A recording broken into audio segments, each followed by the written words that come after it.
Olá, eu sou Maria Helena Covre, editora de política do Diário da Região, e estou aqui com o meu parceiro de editoria, Vinícius Marques, para a nossa quarta entrevista da série de sabatinas que o Diário vem realizando essa semana com todos os pré-candidatos a prefeito de Rio Preto. O senhor Marco Rilo é um dos nossos políticos mais experientes, veterano, longevo na Câmara de Rio Preto, com 5 mandatos, já foi secretário, já foi candidato a deputado, já disputou a Prefeitura de Rio Preto e tem uma militância aí de décadas, sempre no campo progressista, né? Tem uma história aí coerente, nunca trocou ali do PT para o PSOL, mas acho que o senhor começou no MDB quando o MDB era progressista, né? Quando era MDB, né? Isso.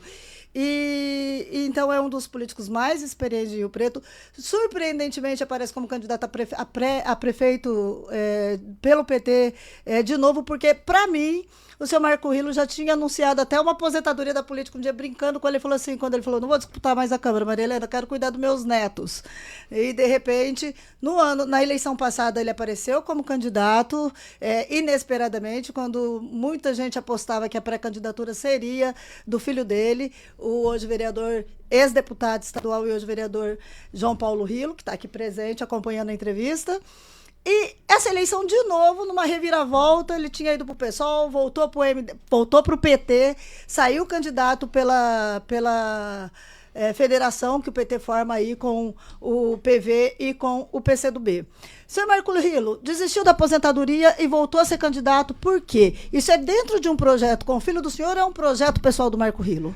Não, isso é um projeto de um coletivo do Partido dos Trabalhadores, que, graças a Deus, reconheceram que houve um desentendimento e eu saí da sigla e me acolheram novamente, convidando e pedindo para que eu fosse candidato a prefeito.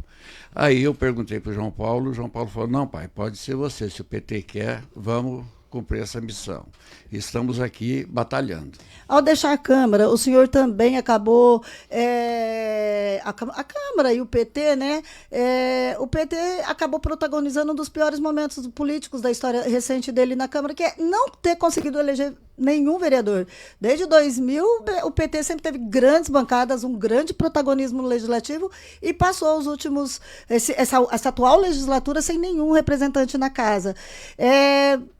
Como o senhor vê isso? Como o senhor vê esse partido com essa história chegar na última eleição e não conseguir fazer nenhum vereador? Eu vejo e vi com muita tristeza, porque a esquerda, neste momento, se fragmentou. Tanto é que o PCdoB lançou candidato, PT lançou candidato e o PSOL lançou candidato por desentendimento na hora da coligação. E isso nos fez muito mal a todos da esquerda. Marco Rilo, de fato houve essa questão com relação à última eleição, né? Os partidos acabaram lançando aí as candidaturas próprias, mas no contexto de hoje, o senhor é do PT, né? O partido que tem essa federação, conforme é dito aqui, que forma o PCdoB com o PV, né? Para as pessoas, assim, né? A primeira vez que a gente tem uma eleição municipal com uma federação, né? Que é esse formato que foi criado, que funciona como um partido, mas são mais partidos, né? Até dentro das próprias federações há certas dúvidas, né? Uma vez que é a primeira vez. No entanto, dentro da federação aqui de Rio Preto não teve um consenso sobre o seu nome, né? Tanto que o advogado Marcelo Henrique, que estava então no PV, ele se colocava também como pré-candidato a prefeito, né? Eu queria que o senhor falasse, se o senhor e o próprio PT não conseguiram consenso dentro da federação, onde teoricamente teriam que estar aliados, como teoricamente vai conseguir apoio de mais partidos e alianças e construir a sua pré-candidatura? Olha, desde o início do ano está sendo costurada a minha candidatura, desde janeiro. O PV dissolveu toda a executiva que estava com a gente e pôs o comando do Marcelo Henrique, que por sinal é meu amigo. E nunca o Marcelo Henrique foi conversar comigo. nós tentamos várias vezes conversar com o Marcelo Henrique, porque tinha que ter uma disputa sadia, tinha que ter uma convenção, um colegiado da federação e da coligação, para que saísse o melhor nome. Cogitamos até uma pesquisa, mas o Marcelo Henrique não queria, ele não abria mão, não quis conversar e falava com São Paulo. Eu não sei porquê, até o próprio PV desistiu. E dentro do PT, com 34 delegados, eu tive 28%, 20 votos favoráveis à minha candidatura. Então, nós tínhamos que conversar muito para reverter esse quadro, que ia ser difícil. E hoje continua? O PV está... Como é que está a situação dentro do PV dentro da federação hoje? Em Rio Preto, você Isso, fala. em Rio Preto. Em Rio Preto, por enquanto, o Marcelo Henrique está isolado, porque ele não tenta se aproximar. Nós vamos tentar aproximar do Marcelo Henrique, sim. O Marcelo Henrique sempre foi nosso amigo, sempre militamos na esquerda. Eu acredito que ele venha colaborar com a nossa candidatura, com a nossa frente, com certeza, que ele sabe que é a melhor. É legal que a gente está falando de um assunto aqui que é bem novo para o eleitorado, que é a formação das federações, né? Quando se junta, partidos se juntam, aí eles conseguem atuar como um só em todas as esferas. Isso vale para federal, estadual, municipal. E quando acontece um impasse desse, e a gente começou meio pelos partidos de esquerda mesmo, as federações, agora que o PP e o Republicanos estão anunciando aí que vão fazer uma federação depois do pleito de outubro. Então a gente tem a federação aqui, e ambas estão com o senhor, que é PT, PV, PC do B, mais a federação PSOL, Rede. Então, hoje o senhor já tem aí esse apoio dessas 5 legendas. Na verdade, o segundo candidato com mais partidos apoiando, né, até o momento. Isso quer dizer que quando tem um impasse igual esse, do senhor com o Marcelo Henrique numa federação, vamos supor que o Marcelo não jogasse a toalha, continuasse a briga, como acontece a definição disso? Isso vai para os andares de cima, é decidido aqui? Como que se resolve esse impasse dentro das federações? Maria Helena, a gente não tenta mandar para o andar de cima. A gente tenta, através de uma convenção democrática, dentro da cidade, resolver os problemas da cidade. E essas coligações, a gente sabia que a nível federal seria uma coisa, a nível municipal e estadual ia ter problemas, a gente sabe disso. E não é só aqui que está tendo problema, em vários lugares está tendo problema com as outras federações também. Mas a gente já imaginava isso aí. Que esse problema aconteceria. Deve acontecer muito com as formações de outras federações por aí, né? Porque o acordo vem de Brasília e às vezes no município a realidade é diferente, mas, né? Para nós irmos para Brasília e São Paulo, em última instância, a gente tenta resolver dentro da cidade os nossos problemas para sair unido. A gente nunca leva que a ordem venha de cima. Nós tentamos resolver embaixo. Só em última instância que a gente joga para cima. Legal. Eu vou agora, a gente não vai deixar tanto para o fim, que a gente vai separar. Nós convidamos para essa série de entrevistas nossa também, nós convidamos articulistas do jornal que escrevem nas páginas de política formular perguntas.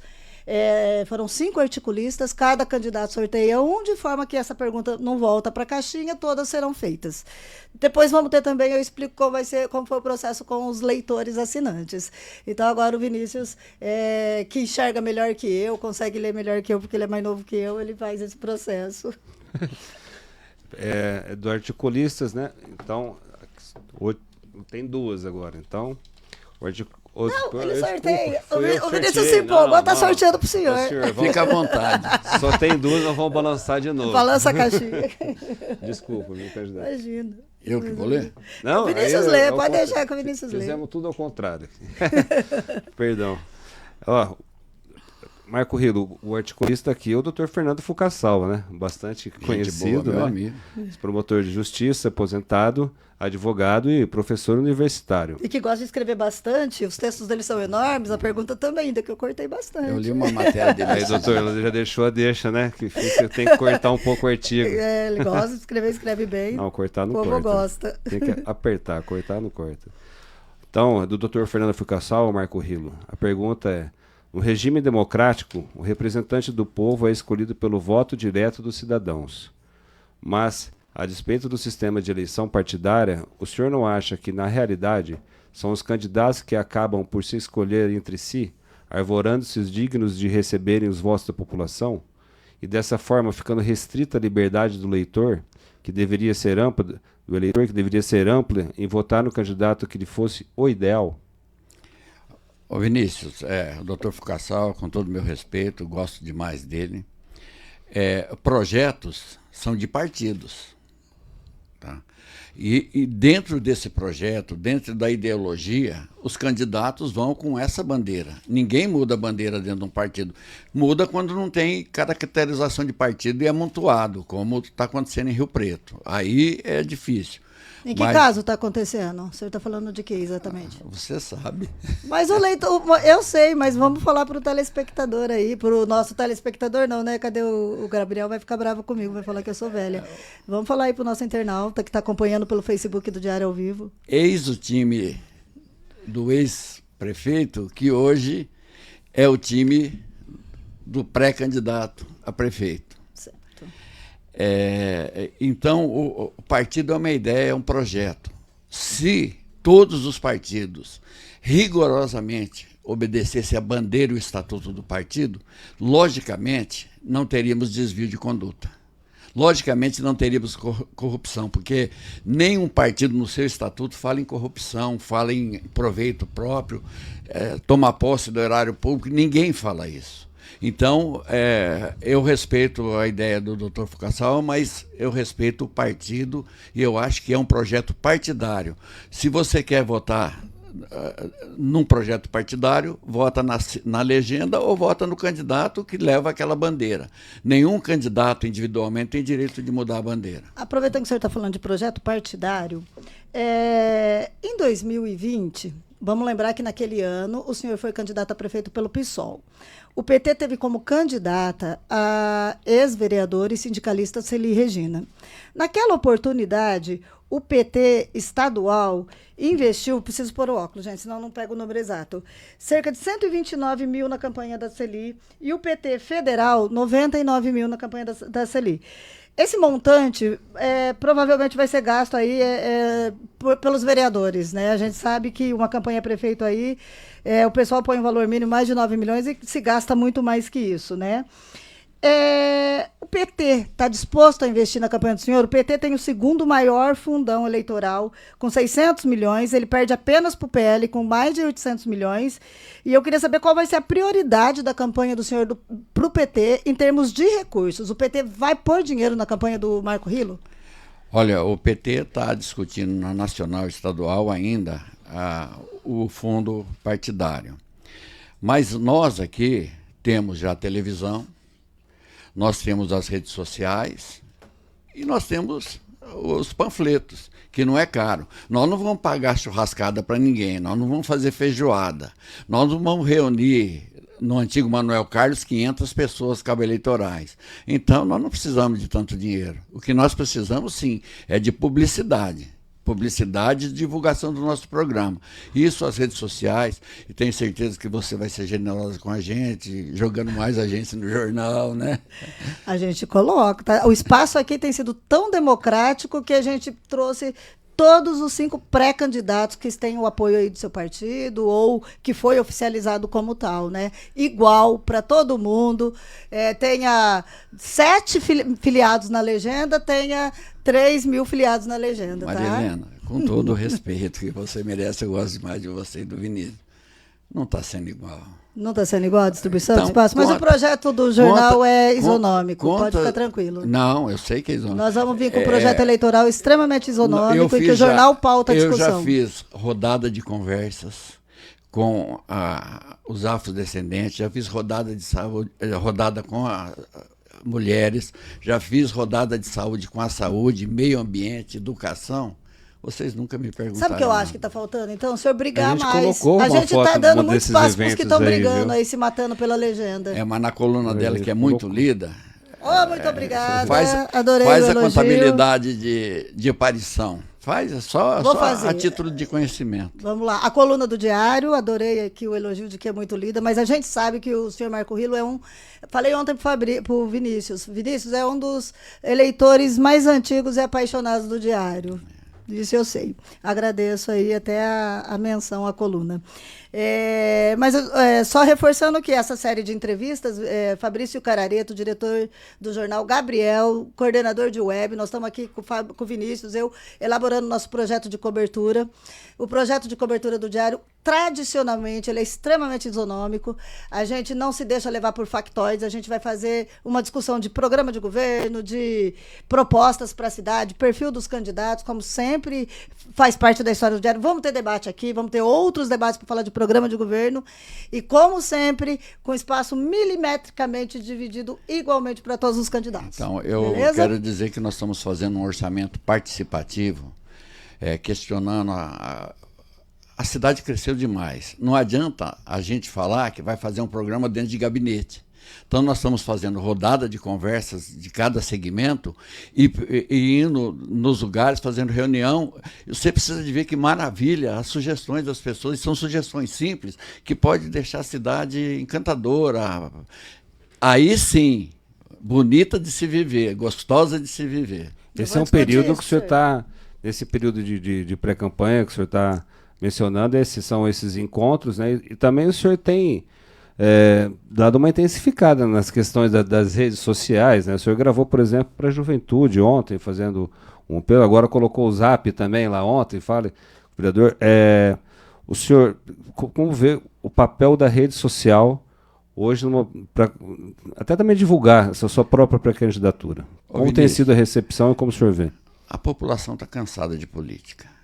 Horário gratuito da televisão, a não ser as vinhetas que estão no meio das novelas, fatalmente horário de televisão, todo mundo vai fazer aquela churumela que todo mundo já conhece, falar que é bonzinho, que vai fazer isso, que vai fazer aquilo. As vinhetas vão aparecer. Agora, redes sociais, hoje é fundamental.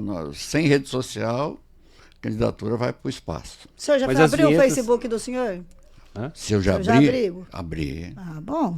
Mas essas vinhetas, são essas vinhetas que realmente o pessoal pega na surpresa, né? Fica esperando, também rola no rádio, né? Mas o PT, pela bancada que tem, vai ter bastante tempo de vinhetas também, né? Vai ser uma estratégia futuro também pegar de surpresa na vinheta? O nosso analista de horário político é o Ito.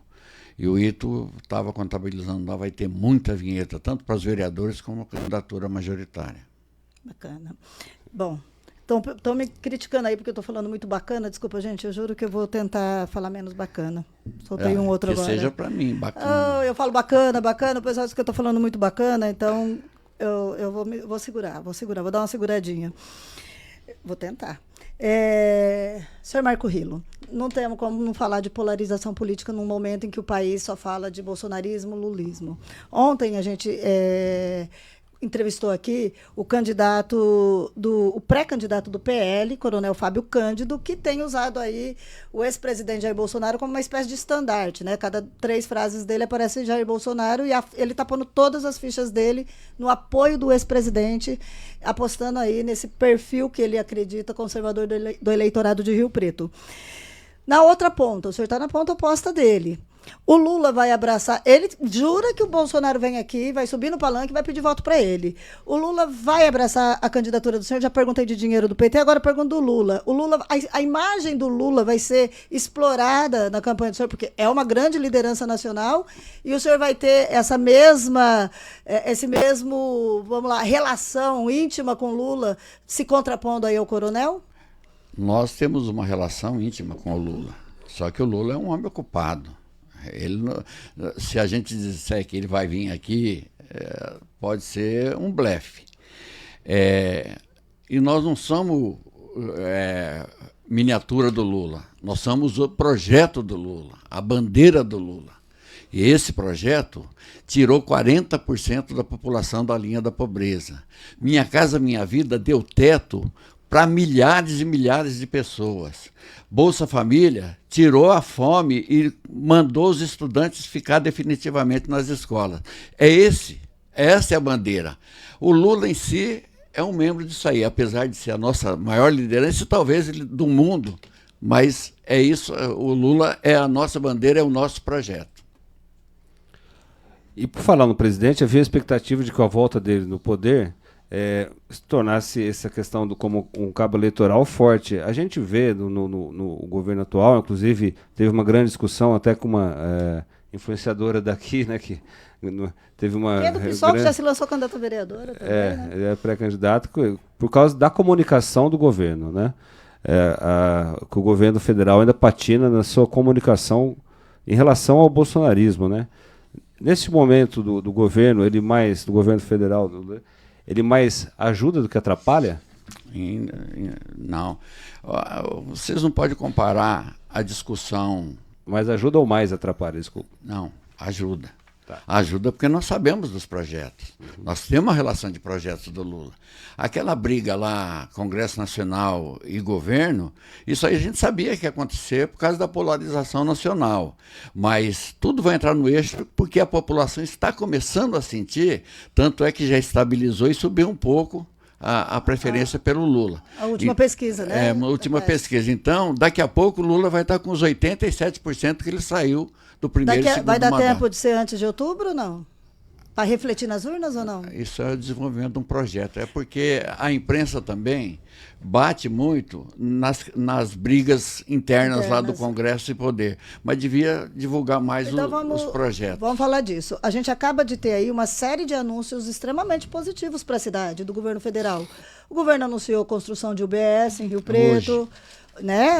Ontem saiu a publicação, hoje a gente publicou no jornal. O governo anunciou a vinda de uma universidade federal, que inclusive já temos até outdoor na cidade, do filho do senhor vereador João Paulo Rilo, que no mandato dele sempre fez essa defesa mesmo, está lá em outdoor com o Lula, já está explorando essa informação politicamente, corretamente, legitimamente. Mas e a gente tem... O senhor citou vários projetos aí que foram retomados, projetos antigos que fizeram muito sucesso em termos de voto, de repercutir. Mas não está virando popularidade de novo? Não está tendo muita dificuldade em contar isso para a população? Como fazer isso virar voto, senhor Marco Rilo? Virar popularidade? Quando você começa a fazer regime, na primeira semana você emagrece 3 quilos, na segunda você já emagrece meio, na outra você emagrece 10 gramas. Um projeto, que nem a Minha Casa Minha Vida, só vai na periferia ver quantas pessoas não pagam mais aluguel. Quantas pessoas estão satisfeitas da vida por isso? Agora já diminuiu um pouco, mas vai incluir. Veja essa inscrição na Incop do tanto de gente que precisa de casa e que está sabendo que abriu Minha Casa Minha Vida. Pergunta lá para o Pedro se... O senhor já sente isso na rua? Uma mudança no humor do eleitorado rio-pretense que deu quase 70% dos votos para o Bolsonaro no segundo turno das eleições presidenciais? Filha, você tem que saber que nós temos uma sociedade, uma elite, que induz as pessoas, os trabalhadores são induzidos. Quando eu vejo um rico elogiar o Bolsonaro, estou nem aí, mas quando eu vejo um pobre, um negro, uma negra, um gay elogiar o Bolsonaro, um LGBT elogiar o Bolsonaro, aí eu fico triste e vou até tentar convencer ele que o Bolsonaro não é para pobre, ele é para uma elite. Então tem que admitir que o PT em algum momento perdeu a capacidade de se comunicar com essa parcela da população. Pode ser, Mariana, pode ser que está faltando uma comunicação mais eficaz por parte da bancada e do governo. Bacana. Vi, vamos para... porque de repente vem uma pergunta que a gente também vai fazer, está na nossa programação e a gente complica a vida do... Essa daqui é dos assinantes, leitores, né, Maria? Leitores assinantes. Também foram feitas perguntas assim que não são, como é nesse foco que ela já explicou, não é com relação a programa de governo. A gente recebeu muitas sugestões com relação ao programa de governo, de perguntas muito boas que vão ser elaboradas e vão ser aproveitadas para essa programação especial que vai ser feita. Então, aqui é mais uma pergunta que poderia ser feita para qualquer candidato, conforme foi. Dessa vez, acertar aqui, o senhor escolhe uma das duas. Essa daí é de leitores e assinantes. Vamos lá. Então, Marco Rilo, aqui a pergunta é do Wilson Dyer, psiquiatra. Meu amigo também. Então, algumas secretarias do governo atual, segundo o meu ponto de vista, fizeram um bom trabalho. Algumas delas pelo desempenho do titular. essas configurações serão mantidas ou o senhor nomeará outros nomes, tendo como critério a fidelidade partidária ou ideológica? A fidelidade, ela se trata também da ideológica. Ninguém é fiel quando ele não tem a mesma ideologia. Uma hora ele vai... Fiel a um projeto, né? Fiel a um projeto. Uhum. É lógico, nós não vamos pegar uma secretária de educação que não entende nada de educação. Nós não vamos pegar um secretário de serviços gerais que não entende nada de serviços gerais. Nós vamos pegar, ou dentro do partido que tem quadros da coligação, da frente, Amor por Rio Preto, que tem várias pessoas com capacidade para cada setor, saúde, educação, meio ambiente principalmente. Mas nós vamos pegar as melhores cabeças, mas não é jargão esse aqui de outros candidatos, não. É melhores cabeças para administrar a secretaria. Porque para nós, acima de tudo, é a lisura. A lisura e o conhecimento profundo. Nós não vamos... Se o dinheiro sair do caixa da prefeitura R$1, ele vai chegar a R$1 lá na ponta. Ninguém vai fazer prefeiturinha porque me apoiou na candidatura. Ninguém vai fazer bloquinho de apadrinhados porque me apoiou na candidatura. Não. Nós vamos pôr técnicos e acredito que vamos reduzir drasticamente os apadrinhados. Drasticamente. Nós vamos ter assessores especiais. E isso aí tudo valorizando o setor técnico. Pode ser político, não é proibido, mas tem que ser técnico. E o senhor trata disso nessas reuniões que o senhor constrói essa pré-candidatura, o senhor fala, ó, essas questões assim, a gente, para angariar aí nessa construção esses apoios, o senhor trata especificamente, por exemplo, dessa questão? Lógico que trato. A nossa coligação é uma bandeira, é um projeto. Ela não tem projeto de cargos, ela não tem promessa de secretaria para somar tempo na televisão. Não, isso aí é errado. E o PT, quando me chamou, me recebeu de braços abertos, foi porque eles conhecem muito bem o meu jeito de ser e o meu jeito de agir. E isso vai mudar da água para o vinho a situação de Rio Preto. Você vai ver que com o mesmo dinheiro que eles fazem hoje, nós vamos fazer o dobro com o mesmo dinheiro. Você pode ter certeza disso. Vamos lá. Eu vou voltar um pouquinho no tempo. Estou aqui de memória, gente, porque eu vivi isso. Eu já estava aqui no Diário nessa época, cobrindo política, né? Denuncia a idade, mas vamos lá. Em 2000, quando Edinho Araújo chegou em Rio Preto, fazendo o percurso que hoje o candidato dele copia, ele também tentava se integrar à sociedade, à cidade, ele vinha para ser candidato a prefeito, né? E também num projeto dele de reciclar a própria imagem a crista da onda nesse momento eram os partidos progressistas, né? O Edinho teve o apoio do PT, o PT integrou o governo dele, né? E desenvolveu, inclusive, muitos dos projetos progressistas que são históricos do PT. O senhor citou orçamento participativo, médico de família e vários outros. Criou comissões, criou vários, implantou nessa gestão com a ajuda do PT. 24 anos depois, Itamar Borges vem aqui mimetizando esse caminho que o Edinho fez e se lança candidato a prefeito também. Mas nesse momento o que a gente percebe na estratégia, o que muda da estratégia do Itamar para a estratégia do Edinho? Hoje ele quer distância da esquerda e dos progressistas e tenta bolsonarizar um pouco mais a imagem, sendo pragmático e olhando pela preferência do leitor, segundo as pesquisas que eles têm de medição do leitor. O que aconteceu nesses 24 anos, seu Marco? Conta para nós. O evangélico, a comunicação com o evangélico, a comunicação... O que aconteceu que o PT, de queridinho em 2000 do Edinho, virou tudo que ele quer ser oposto em 2024? Bom, você já falou tudo. A pessoa que muda... Não falei muito. A pessoa que muda, ela que mudou. Não, o eleitor mudou. Não. Pelas preferências dele também. Não, o eleitor mudou, mas quem mudou, o que falou com o eleitor, mudou o procedimento. Nós tivemos 3 secretarias.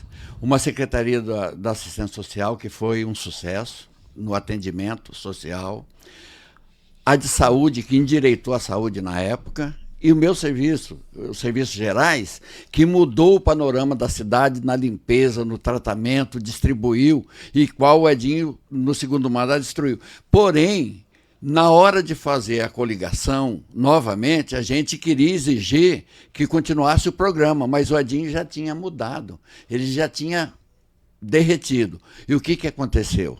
Aconteceu que o PT saiu fora. Nós saímos fora na convenção. Saímos fora e não aceitamos. Perdemos 3 cargos, perdemos todos os cargos dentro da prefeitura e não quisemos saber. Aí nós vimos quem é o Edinho. Você tira um exemplo do atual prefeito, quando ele era ministro dos Portos, quando você está numa panela de pressão, você cozinha junto com as outras coisas. E ele foi cozinhado no mensalão. E sabe o que aconteceu? Ele fez um encarte no vosso jornal dizendo que ele era a favor da cassação da Dilma, sabendo que ele também era responsável. Tanto é que a polícia veio na casa dele. Depois, então, quem mudou foi ele, não fomos nós. E nós continuamos no mesmo lugar, com as mesmas ideias, com os mesmos princípios. Vamos lá, eu entendi, o senhor contextualizou a relação do PT com o Edinho. Sim. Eu vou voltar para a pergunta nossa agora, de parceiro estratégico para ganhar a simpatia do eleitor a um parceiro mais não estratégico. Pragmático. Tá? Estou falando de política pragmática. Político é pragmático. O senhor sempre mesmo foi muito crítico ao próprio PT quando foi cobrado muito o PT pelo senhor e pelo João Paulo Rilo de uma autoavaliação, uma autocrítica, né? Nesse momento, inclusive, que o João Paulo migrou para o PSOL. O João Paulo tem uma militância histórica, desde garotinho, levado pelo senhor e construído depois a carreira pessoal dele dentro do PT. Ele migrou em 2018 para o PSOL e havia essa cobrança dele de uma autocrítica.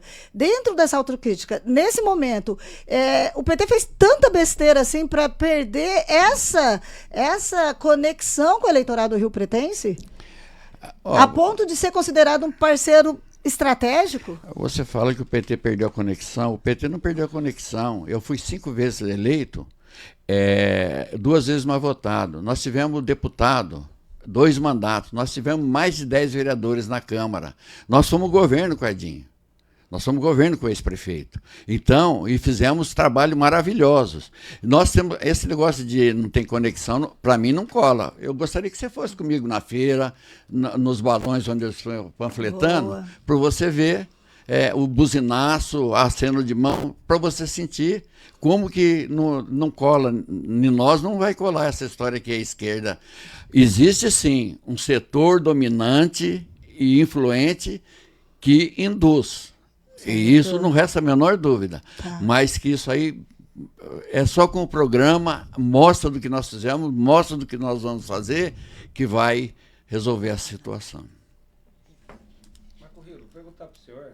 Sumiu o som, voltou. Perguntar para o senhor sobre uma questão, até falando da esquerda, a gente tem um outro pré-candidato também da esquerda, né, pelo PCO.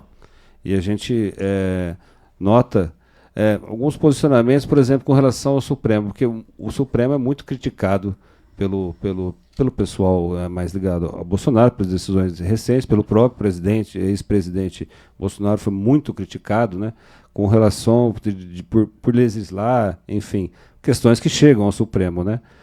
O que o senhor tem acompanhado essas questões que são muito no judiciário, mas o senhor acha que o Supremo também tem exagerado a dose em várias decisões? Eu só sei de uma coisa, que se não fosse o Supremo, nós não estaríamos discutindo aqui nesse momento. Se não fosse o Supremo, Lula não estava governando. É que, na verdade, o Supremo foi sempre água morna. E, de repente, agora ele chutou a porta. E começou e as pessoas acham que ele está extrapolando, mas ele não está extrapolando. Ele está agindo de uma forma que resolve o problema.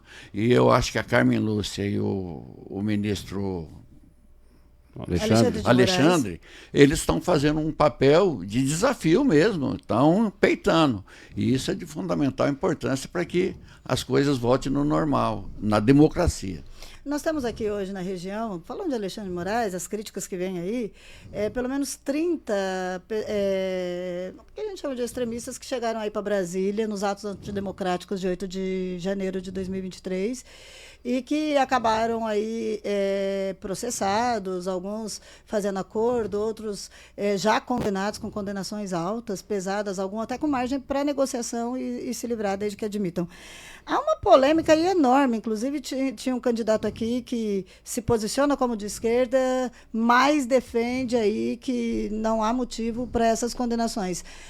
O senhor, o candidato, fica ruim eu falar assim, o candidato do PCO, Bruno Menendez, por exemplo, ele se posiciona como de esquerda, mas ele acha que há um exagero nas prisões e acha que essas pessoas foram lá se manifestar livremente, apesar da quebradeira toda que teve lá, e depois se configurar indícios muito de um movimento golpista. Qual a posição do senhor sobre isso? Essas pessoas devem ser poupadas, anistiadas, como um projeto que tem lá, ou elas têm que ser punidas com esse rigor que está se colocando? Qual a posição do senhor sobre isso? É o seguinte, que cumpra a pena pelos seus crimes. Foi crime. Eu estava vendo ainda hoje na Globo News, cedo, pessoas já falando, não foi velhinhas que invadiu lá, não. Foi gente com máscara de gás já. Vocês vê, tinha gente com máscara de gás porque sabia o que ia acontecer.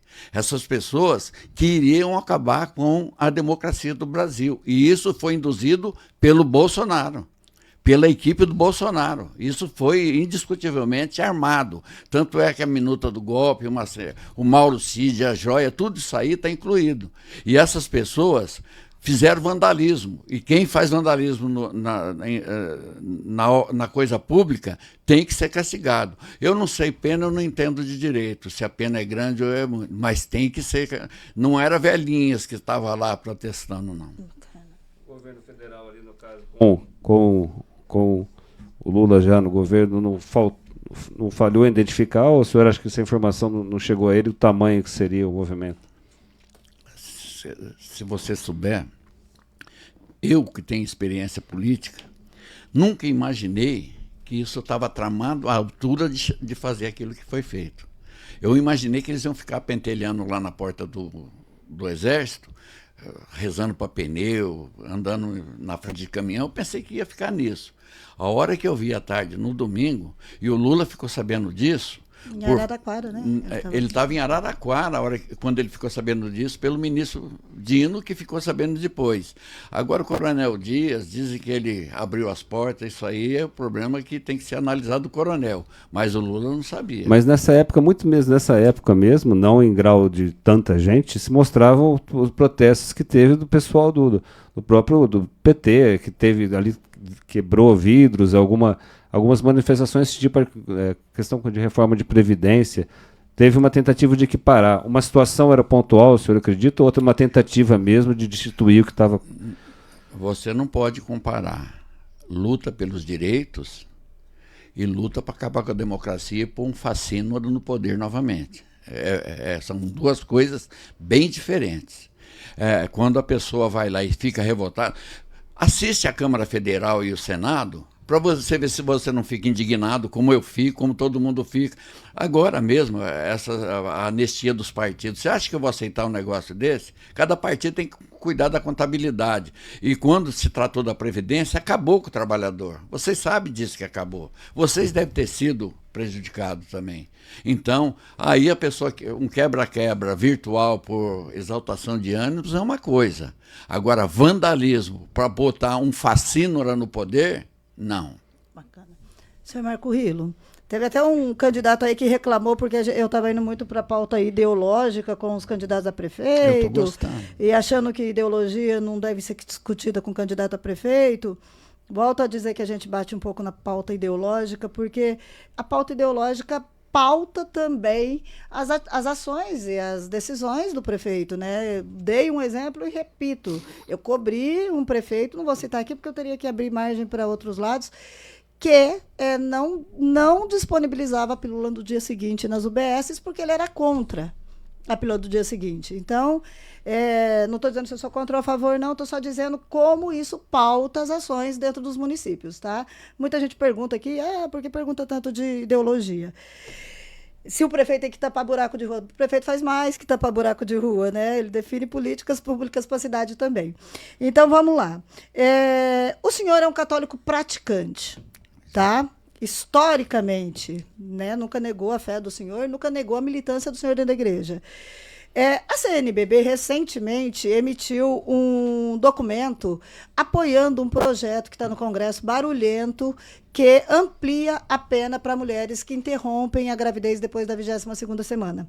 Isso vale para mulheres estupradas, que a lei hoje brasileira abre poucas exceções. O aborto é proibido no Brasil, gente. Ele só é liberado em algumas exceções. Quando a mulher, em situações como a mulher é estuprada, a mulher corre risco de vida, a gestante corre risco de vida, o bebê é anencéfalo, ou algumas coisas assim, bem, bem rígido. Essa lei, ela endurece ainda mais. Ela define que nem nessas situações a mulher pode realizar o aborto depois da 22ª semana. Nós estamos falando de uma convicção religiosa do senhor, de uma questão legal em trâmite. Marco Rilo, é a favor ou é contra este projeto de lei? Eu não estou perguntando se o senhor é a favor do aborto, eu estou perguntando qual a visão do senhor sobre este projeto de lei. Esse projeto é uma barbárie.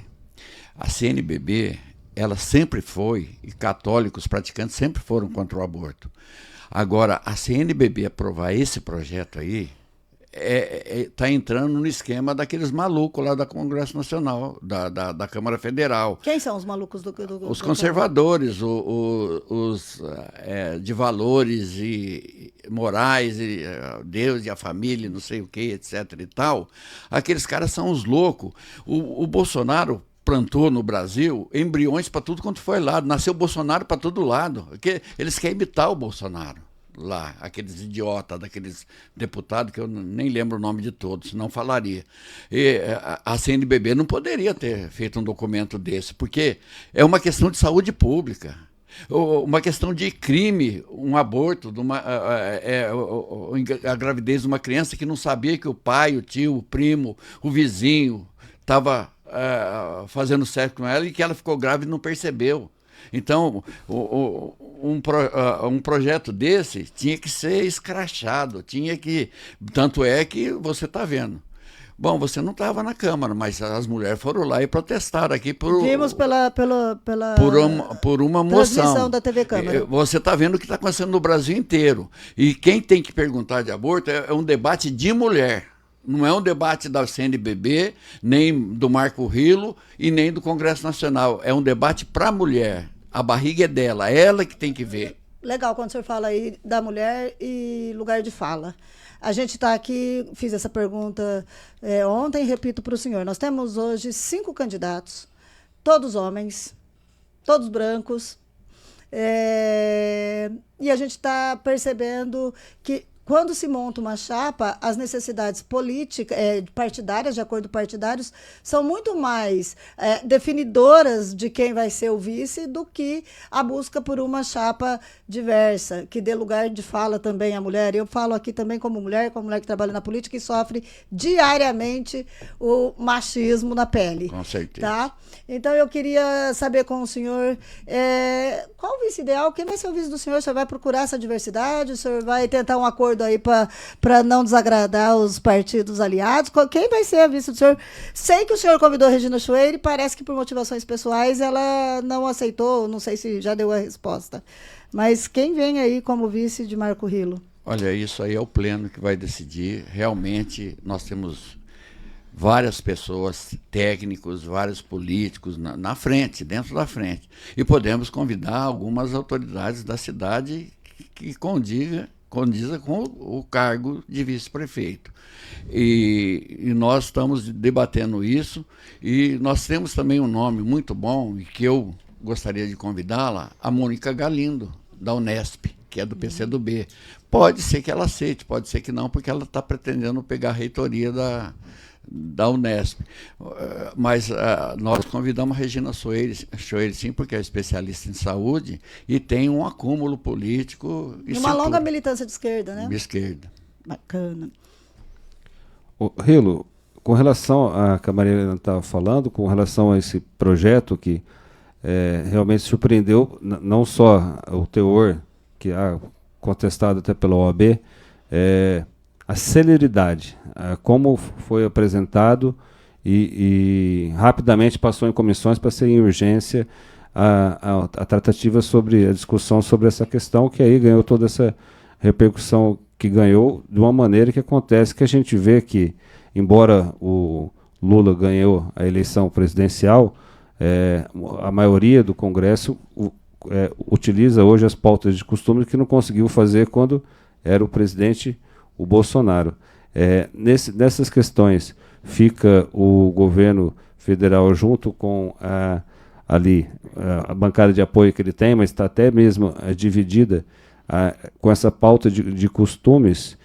Como que o senhor analisa que o governo não consegue, dentro do próprio Congresso,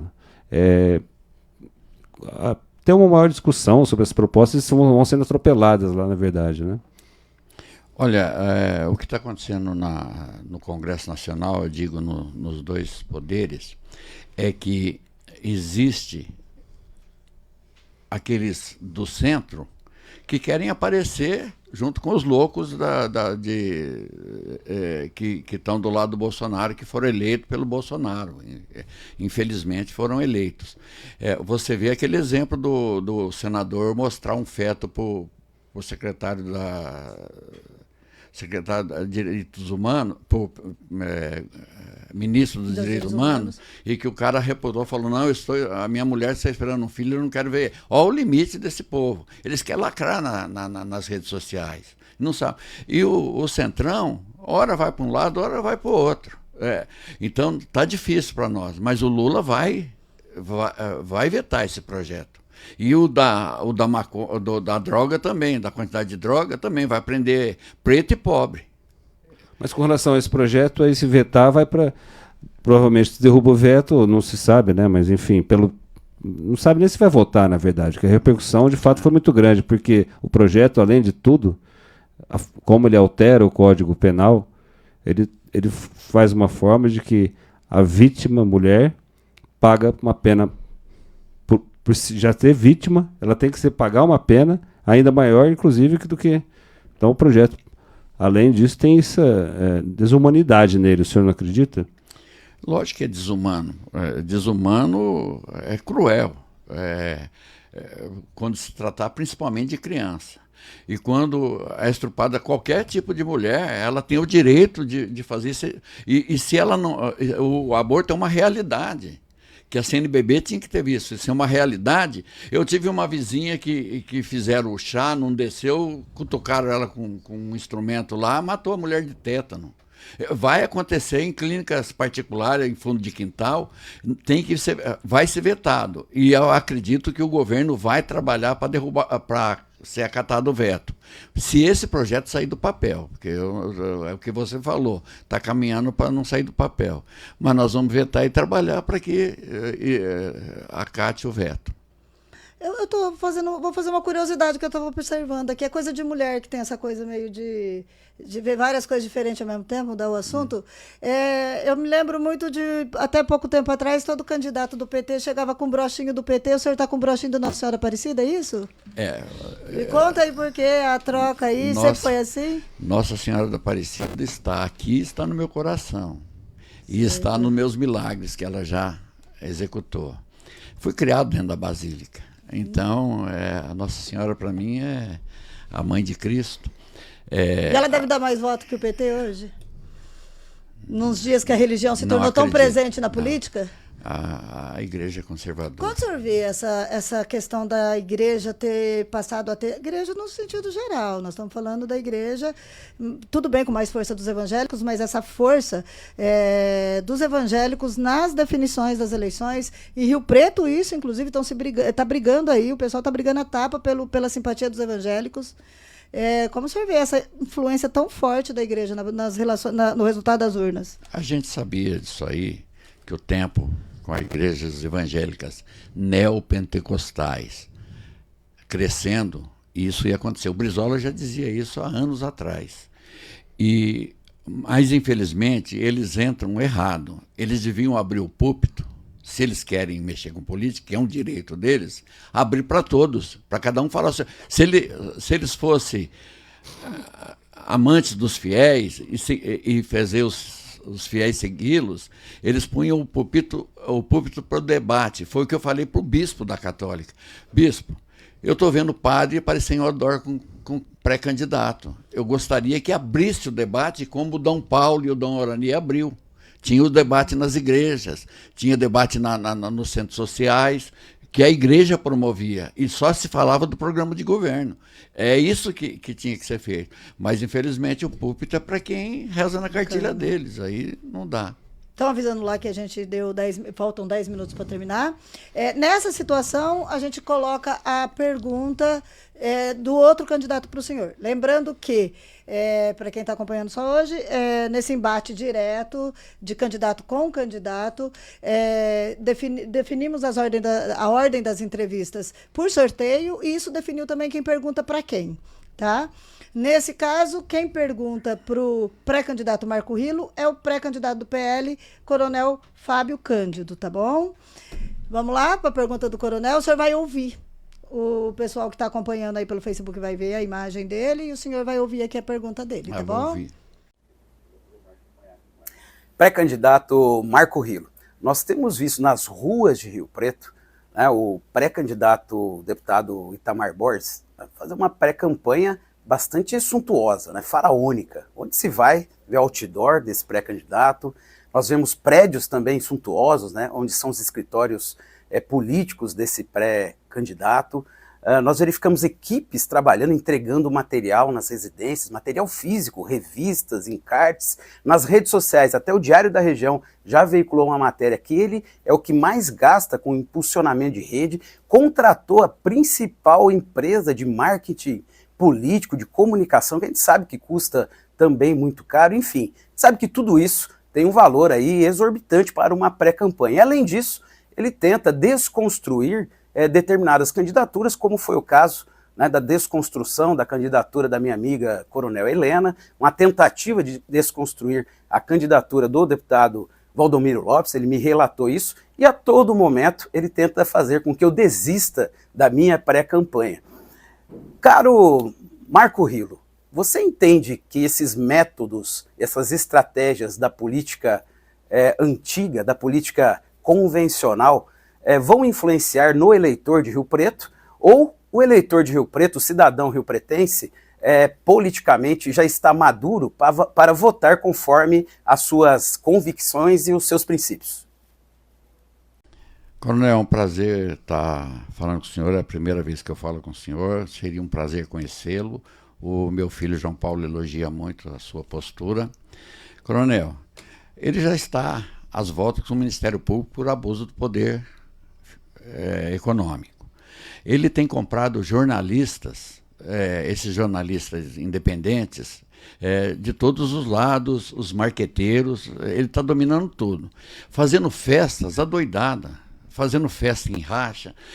Ele chega numa quermesse, ele não pede para o padre, pode anunciar meu nome, ele já faz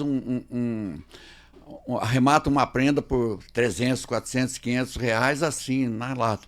É um gasto, inclusive ele está tentando ainda destruir a sua candidatura, né? E isso aí é o jeito que o atual prefeito agiu, e é o jeito que esse age. Eu duvido, Maria Helena e Vinícius, que já não tem todas as secretarias comprometidas com esses partidos. Não interessa quem vai. E isso, coronel, nós precisamos combater. Mas, para sua alegria, eu tenho andado muito, coronel, nas feiras, nos balões, no calçadão. É uma palavra só, esse forasteiro não vai colar aqui em Rio Preto. O Edinho não vai pôr um cara igual a ele aqui em Rio Preto. Ele já foi prefeito de Santa Fé, não sei de onde, transferiu o título 2020 já falando que ama Rio Preto. Ele não ama nada, ele ama a carreira dele, ele ama o carreirismo. E eu tenho certeza, coronel, que ele não vai prosperar em Rio Preto, se Deus quiser. Temos tempo para mais uma? Então eu vou lá. Eu queria só concluir com uma pergunta para o senhor, que é o seguinte. A gente falou muito como o senhor pretende chegar, o senhor fez aí as colocações. Em 2020, eu ia até fazer um testemunho antes, mas não vai dar tempo. Em 2020, o senhor obteve a 4ª colocação. Atrás. O Edinho ganhou no primeiro turno, o Coronel Helena, depois veio um candidato, Marcos Casale, que era então pelo partido, então do PSL, então partido do então presidente Jair Bolsonaro. Podemos colocar 3 candidatos aí, no mínimo de centro-direita, o senhor só ali em quarto, com 4% dos votos, né?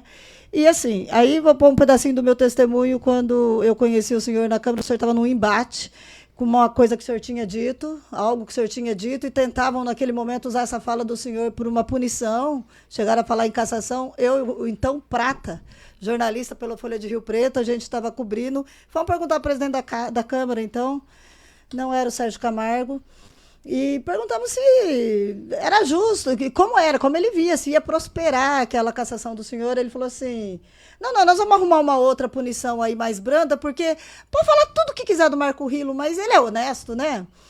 Honestidade só, pelo jeito, não dá voto, né? A primeira pesquisa eu estava com 8%. A primeira pesquisa. No Datafolha Norte, eu cheguei numa das candidaturas 13%. Depois fizeram o voto útil no liberado. É lógico, eu tinha 17 segundos. Como é que eu vou falar um programa de governo em 17 segundos, sem vinheta, sem nada? Não tinha dinheiro para nada. A esquerda fragmentou. Você não pode comparar com hoje. Ô, Marilena, anda comigo pela feira, pelos balões, vamos dar uma passeada.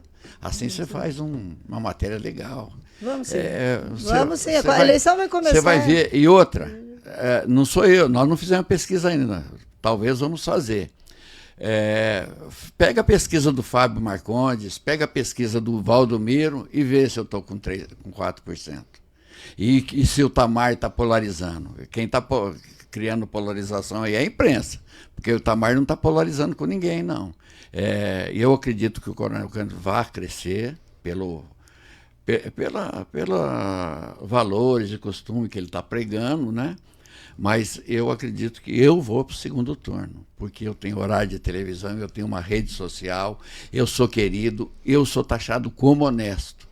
Eu fiz um trabalho na Secretaria de Serviços Gerais maravilhoso, que implantou um sistema de limpeza e conservação da cidade que o prefeito atual destruiu no primeiro mandato, depois que eu saí.